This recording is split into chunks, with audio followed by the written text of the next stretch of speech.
दिनांक 12 अगस्त 2020 जन्माष्टमी पर्व की सभी को हार्दिक बधाई और शुभकामनाएं। मैं के मीणा से आचार्य राजनीति विज्ञान राजकीय महाविद्यालय बांदीकुई। प्रमुख राज्य व्यवस्थाएं। BA part second paper first.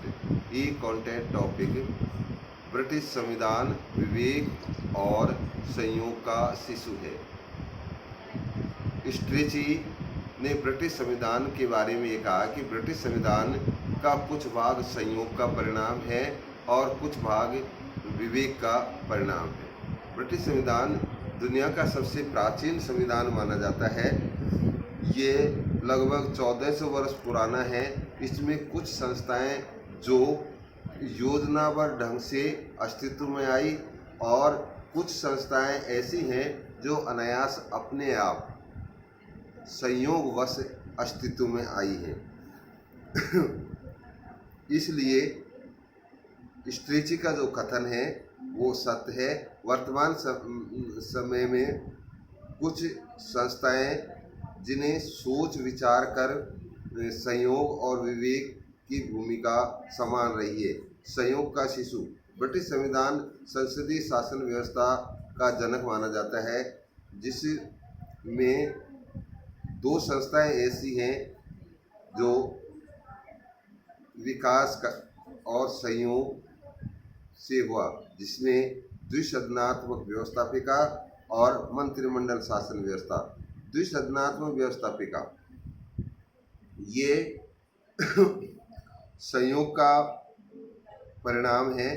18वीं सदी में ब्रिटिश राजकोष में घाटा हो गया और उसकी पूर्ति करने के लिए 1295 में एडवर्ड प्रथम द्वारा राजकोष की इस घाटे की पूर्ति करने के लिए कर लगाने की आवश्यकता महसूस की और इस कर लगाने के लिए 3 वर्गों के प्रतिनिधि आमंत्रित किए। सामंत वर्ग के प्रतिनिधि, धर्माधिकारी वर्ग के प्रतिनिधि और जनप्रतिनिधि। इस प्रकार त्रिस्थानीय व्यवस्थापिका या त्रिसदनीय व्यवस्थापिका का विकास होना चाहिए था, लेकिन संयोगवश धर्माधिकारी वर्ग और सामंत वर्ग के हित समान हो गए और वो दोनों मिलकर एक हो गए। इस प्रकार करों पर प्रस्ताव पारित करते समय 2 ही वर्ग रह गए, एक सामंत वर्ग और धर्माधिकारी वर्ग का मिला हुआ रूप और दूसरा जन सामान्य के प्रतिनिधि। इस प्रकार द्विसदनात्मक व्यवस्थापिका का विकास हुआ। दूसरा है मंत्रिमंडल शासन व्यवस्था। ये भी संयोग का परिणाम है। इसमें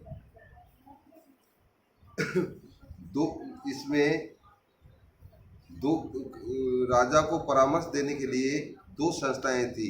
एक ब्रिटेन जे मोट और दूसरी थी क्यूरिया रेजिस। विजिलमोट एक बड़ी संस्था थी और इसलिए राजा ने छोटी संस्था से परामर्श लेना शुरू कर दिया और ये बाद में क्यूरिया रेजिस और क्यूरिया रेजिस का नाम बदलकर प्रिवी काउंसिल और ये प्रिवी काउंसिल बाद में कैबिनेट के रूप में इसका जन्म हुआ। इस प्रकार ब्रिटेन में द्विसदनात्मक शासन व्यवस्था और मंत्रिमंडल की जो संस्थाएं हैं उनका विकास संयोग के परिणाम स्वरूप हुआ। और दूसरा, स्ट्रेची ने कहा कि ब्रिटिश संविधान विवेक का भी परिणाम है। इसमें कुछ संस्थाएं और व्यवस्थाएं ऐसी हैं जो प्रयत्नों का परिणाम है, जो विवेक पूर्ण तरीके से ये ब्रिटेन में अस्तित्व में आई। जैसे निरंकुश राजतंत्र से सीमित संवैधानिक राजतंत्र की स्थापना, व्यवहार में लोकतंत्र की स्थापना, वयस्क मताधिकार, गुप्त मतदान प्रणाली, एकल संसदीय निर्वाचन क्षेत्र, लाड़ सभा पर लोक सदन की श्रेष्ठता, लाड़ सभा की रचना में सुधार। इस प्रकार ब्रिटिश संविधान में कुछ तत्व विवेक के परिणाम हैं, लेकिन इस संविधान में संयोग और विवेक का समावेश देखने को मिलता है। जी।